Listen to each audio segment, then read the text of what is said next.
नमस्कार। प्रस्तुत है आज का चिंतन।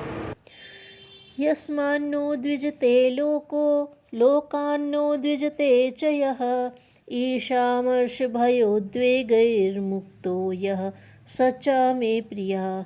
गीता 12:15। जिससे संसार उद्विग्न नहीं होता और जो संसार को उद्विग्न नहीं करता, जो हर्ष, क्रोध, भय और उद्वेग से रहित है, वह मुझे प्रिय है। गीता के इस श्लोक में उस व्यक्ति की प्रशंसा की गई है जो अपना संतुलन हर स्थिति में बनाए रहता है, छोटे छोटे प्रिय अप्रिय कारणों को लेकर उद्विग्न नहीं होने लगता। कारण स्पष्ट है, विचारों की उचित श्रृंखला और कार्यों की उचित गतिविधि बनाए रखना केवल उसी के लिए संभव हो सकता है जिसे स्थिर मन और चित्त से विचारने तथा करने का अभ्यास हो। यदि यह स्थिति न रहे, मनुष्य पग पग पर आवेशग्रस्त होता रहे, कभी अति उत्साह, कभी अति निराशा के झूले में झूलता रहे, तो उस ज्वार भाटा आने वाले समुद्र में सामान्य जीवन की किश्ती का चल सकना ही संभव न हो सके। अपनी गतिविधियों को रचनात्मक दिशा में लगाए रहने पर ही कुछ महत्वपूर्ण सफलताएं संभव हो पाती हैं, और इसकी संभावना तभी रहती है जब मानसिक स्थिरता ठीक बनी रहे। अव्यवस्थित चित्त, पग पग पर आवेश में आने वाले व्यक्तियों का धैर्य और साहस स्थिर नहीं रह पाता और उनका सब कुछ अधूरा एवं अस्त व्यस्त पड़ा रहता है। मानसिक स्थिरता अध्यात्मवाद का प्रमुख चिन्ह है। प्रत्येक विचारशील को शांत, गंभीर और संतुलित मन होना चाहिए। भली और बुरी, प्रिय और अप्रिय परिस्थितियों के ताने बाने से मनुष्य का जीवन बनाया गया है। धूप छांव की तरह, रात दिन की तरह, हानि एवं लाभ की तरह असफलता एवं सफलता की परिस्थितियां आती ही रहती हैं। इस संसार में आज तक कोई व्यक्ति ऐसा पैदा नहीं हुआ जिसे केवल सफलताएं ही मिली हो, कभी असफलता नहीं मिली हो। सच तो यह है कि हर सफलता के पीछे ढेरों बार असफलताओं का इतिहास छिपा रहता है। बच्चा बड़ा होकर चलना सीखने में सफलता प्राप्त करने से पहले कितनी ही बार गिरता और चोट खाता है। सफलता याद रखी जाती है और असफलता भुला दी जाती है। यह ठीक है और उचित भी। यह सोचना तो असंगत ही होगा कि असफलताओं से टकराए बिना हर काम में सीधी सफलता ही मिलती जाए। जो ऐसी कल्पना किए बैठे हैं, उन्हें पग पग पर निराशा एवं उद्विग्न होना पड़ता है। इसी प्रकार हर परिस्थिति अपने अनुकूल ही रहे, यह भी संभव नहीं। यह संसार केवल हमारे लिए ही नहीं बना है, इसमें केवल हमारे ही स्वार्थ सन्निहित नहीं है, वरन उनके भी स्वार्थों का ध्यान रखा गया है जिनका लाभ हमारी हानि होने पर ही संभव है। एक का घाटा दूसरे के लिए लाभ का कारण बनता है। एक की मृत्यु जहाँ एक परिवार के लिए शोक का कारण बनती है, वहाँ दूसरे परिवार में उसी आधार पर बच्चे के जन्म की खुशियाँ मनाए जाने का अवसर मिलता है। इस विश्व की रचना ही इस प्रकार हुई है कि स्वाभाविक स्थिति को अस्वाभाविक मानकर अपने मन को असंतुलित कर बैठते हैं। शोक, संताप और नैराश्य उद्वेग में पड़ते रहते हैं। वे न तो मानव जीवन का स्वरूप समझते हैं और न इस संसार की बनावट का। विचारशील व्यक्ति अपनी मनोभूमि पहले ही ऐसी बनाए रहते हैं ताकि अप्रिय अवसर आने पर मानसिक संतुलन बिगड़ने न पाए। वे जानते हैं कि उद्वेग की जड़ी बूटी मस्तिष्क पर चढ़ बैठेगी तो वह बेचारा बिल्कुल निकम्मा हो जाएगा। फिर उसके बूते कोई बात सोचना तक संभव न होगा। कठिनाई का हल निकालने के योग्य सूझबूझ तो उसमें रहेगी ही कहाँ से। असंतुलित एवं उद्विग्न मन एक प्रकार के पागलपन से ग्रसित ही माना जा सकता है। पागल कितने ही तरह के होते हैं जो पागलखानों में बंद रहते, कपड़े फाड़ते, ईंट मारते या गाली बकते हैं। उन्हें ही पागल नहीं कहते, वरन हल्की किस्म के वे भी पागल होते हैं जो जरा जरा सी बात पर तुनक जाते हैं, रूठे मटके बैठे रहते हैं, निराशा व्यक्त करते हैं एवं खिन्न चिंतित बने रहते हैं।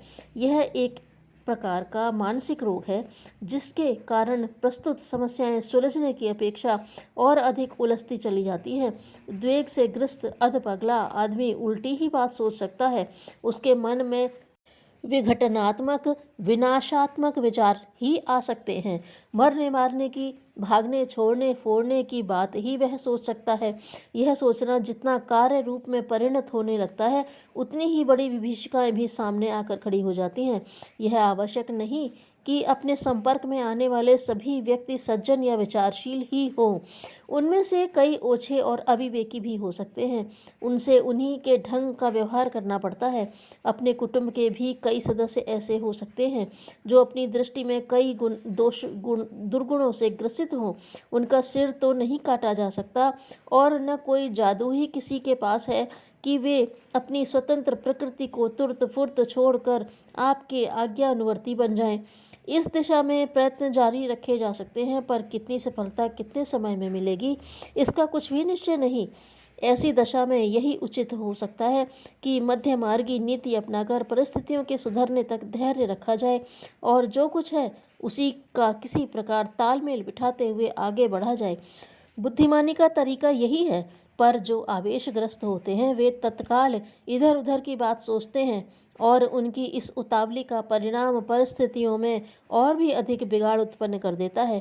छोटे छोटे कारणों को लेकर आत्महत्या, कत्ल, फौजदारी, खून खराबी, दलबंदी एवं भयंकर विनाशात्मक प्रवृत्तियां पनपते देखी गई हैं, जिनके कारण अनेक व्यक्तियों को बहुत समय तक दुष्परिणाम भुगतने पड़ते हैं। भयानक कांडों के मूल में भी अधिकतर इतने छोटे कारण होते हैं कि संतुलित मन होने पर उन्हें हंसी हंसी में चुटकी बजाते थोड़ी सी उदारता का सहारा लेकर हल किया जा सकता है। पर आवेश की प्रतिक्रिया आवेश, क्रोध की प्रतिक्रिया क्रोध, दुर्व्यवहार की प्रतिक्रिया दुर्व्यवहार, इस क्रम से बात बढ़ते बढ़ते इतनी बढ़ी कि उस फैली हुई बात को समेटना ही कठिन हो गया। इस संसार में अधिक झगड़े इसी प्रकार बढ़ते हैं। भयंकर उत्पातों के मूल में वास्तविक कारण उतने गहरे नहीं होते जितना स्वभाव में रहने वाली उत्तेजना एवं अशिष्टता।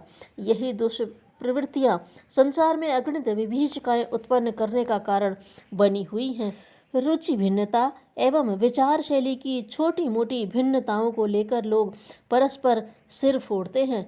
धर्म जैसे पवित्र विषय को माध्यम बनाकर जब लोग खून खच्चर करने में नहीं चूकते, तो फिर अन्य अभाव, भिन्नता, विचार भिन्नता जैसे व्यक्तिगत कारण तो हो ही सकते हैं, जिनको लेकर स्वयं दुख के सागर में डूबे रहने एवं दूसरों से भीड़ पड़ने का अवसर मिल जाए।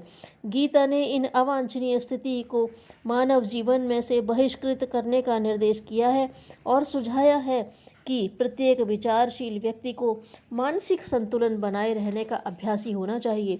अनुकूल परिस्थितियों में न तो अहंकार एवं हर्षातिरेक में डूब जाना चाहिए और न ही प्रतिकूलता एवं अड़चन प्रस्तुत देखकर हड़बड़ा जाना चाहिए।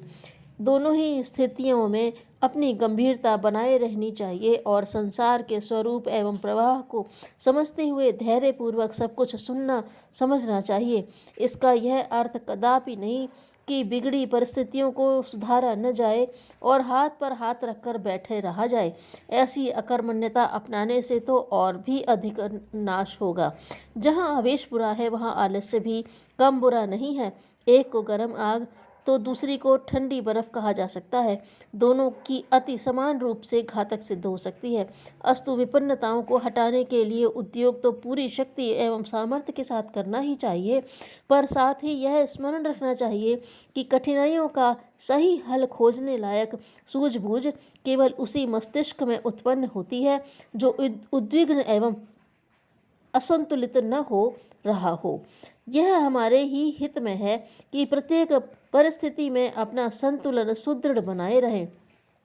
इस संतुलित स्थिति को संयमी जीवन भी कह सकते हैं। आहार विहार का संयम रखना उसी के लिए संभव है जो वासनाओं के आवेश पर नियंत्रण कर लेगा। तृष्णाओं को वही रोक सकेगा जिसे लालच का नशा बेकार नहीं बनाए रहता।